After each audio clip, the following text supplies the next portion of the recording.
Hello everyone, అందరికీ నమస్కారం. Welcome back to my channel కమ్మని ఇంటి వంటలు. ఈరోజు మనం డెలీషియస్ వెజ్ బర్గర్ ఎలా తయారు చేయాలో చూద్దామా? ముందుగా 2 పెద్ద బంగాళాదుంపల్ని ఉడికించి ఇలా స్మాష్ చేసుకొని పక్కన ఉంచాలి. ఇక దీనిని వేరే గిన్నెలో తీసుకొని అందులో 1/2 టీ స్పూన్ పసుపు, 1/2 టీ స్పూన్ కారం, 1/2 teaspoon garam masala, 1/2 teaspoon Kashmiri chilli powder, 3 స్పూన్ల bread crumbs, 1/2 teaspoon salt ఇవన్నీ వేసి మసాలాలన్నీ ఉడికించి స్మాష్ చేసిన బంగాళాదుంపలకి బాగా పట్టేలాగా కలపాలి.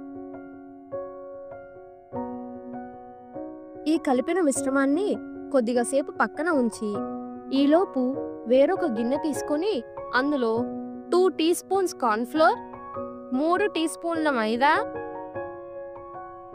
కొంచెం వాటర్ వేసి ఇలా చూపిస్తున్న కన్సిస్టెన్సీ వచ్చేలాగా కలుపుకోవాలి.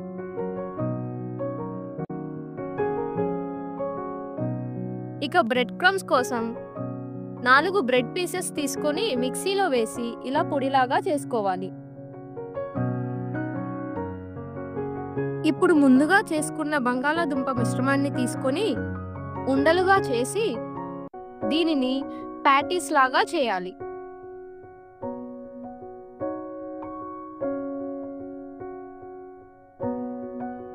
చేతికి ఆయిల్ అప్లై చేసి ప్యాటీస్ లాగా చేస్తే చేతికి అతుక్కోకుండా ఈజీగా వచ్చేస్తాయి. ఎడ్జెస్ లో క్రాక్స్ లేకుండా నీట్గా చేసుకోండి. ఇలా మనం అన్ని ప్యాటీస్ ని చేసుకోవాలి. ఇక ముందుగా తయారు చేసిన కార్న్ఫ్లోర్ మైదా స్లర్రీ కొద్దిగా గట్టిపడి ఉంటుంది కాబట్టి మరలా ఒకసారి కలపండి. ఇప్పుడు కార్న్ఫ్లోర్ మైదా స్లర్రీ, బ్రెడ్ క్రమ్స్, ప్యాటీస్ అన్ని ఒక దగ్గర అరేంజ్ చేయండి. ఇప్పుడు ఒక ప్యాటీని తీసుకొని కార్న్ఫ్లోర్ మైదా స్లర్రీలో వేసి 2 వైపులా పట్టేలాగా బాగా అప్లై చేయండి.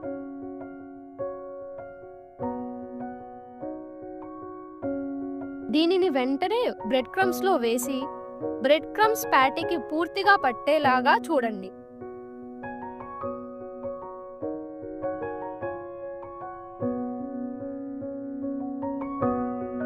ఇలా మన బర్గర్ ప్యాటీ రెడీ అవుతుంది. ఇలానే మిగతా అన్ని ప్యాటీస్ ని చేయాలి. ఇప్పుడు ఒక కడాయిలో ప్యాటీస్ ని ఫ్రై చేయడానికి ఆయిల్ వేయాలి. ఆయిల్ హీట్ అయిందో లేదో చూడాలంటే ఒక ఉల్లిపాయ ముక్క వేసి ఈ ఉల్లిపాయ ముక్క ఇలా పైకి తేలితే ఆయిల్ హీట్ అయినట్లే అన్నమాట. ఇక ఆ ఉల్లిపాయ ముక్కని పక్కకు తీసేసి మనం ముందుగా తయారు చేసిన ప్యాటీస్ లో ఒక ప్యాటీని వేయాలి. ప్యాటీస్ అన్ని ఒకేసారి వేయొద్దు, విడివిడిగా ఒక్కొక్కటి ఫ్రై చేయండి. ఒక సైడ్ కొద్దిగా కాలిన తర్వాత నెమ్మదిగా మరోవైపు ఫ్లిప్ చేయండి.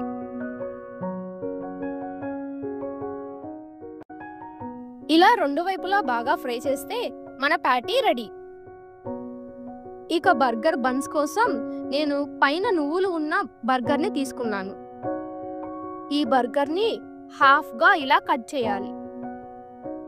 ఇక ఒక పాన్ పై ఆయిల్ వేసి కట్ చేసిన బర్గర్ ని లైట్ బ్రౌన్ కలర్ వచ్చేంత వరకు కాల్చాలి.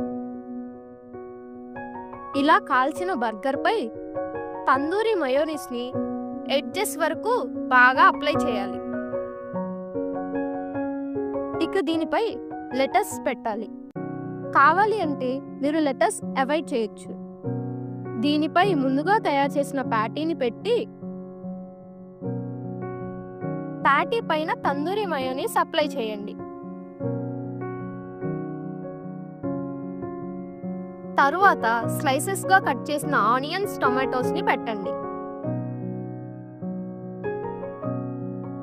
ఇక వేరొక బర్గర్ హాఫ్ పై టమాటా కెచప్ ని అప్లై చేయండి. ఇక దీనిని పైన పెట్టి అరేంజ్ చేసుకుంటే delicious home made veg burger ready. ఇలాంటి మరెన్నో రెసిపీస్ కోసం కమ్మని ఇంటి వంటలు ఛానల్ని లైక్ చేయండి, షేర్ చేయండి, సబ్స్క్రైబ్ చేయండి. మీ ఒపీనియన్స్ని కమెంట్ సెక్షన్లో పోస్ట్ చేయండి. అలాగే పక్కనే ఉన్న బెల్ ఐకాన్ క్లిక్ చేసుకుంటే మా నోటిఫికేషన్స్ మీ దాకా వచ్చేస్తాయి. Until then happy cooking.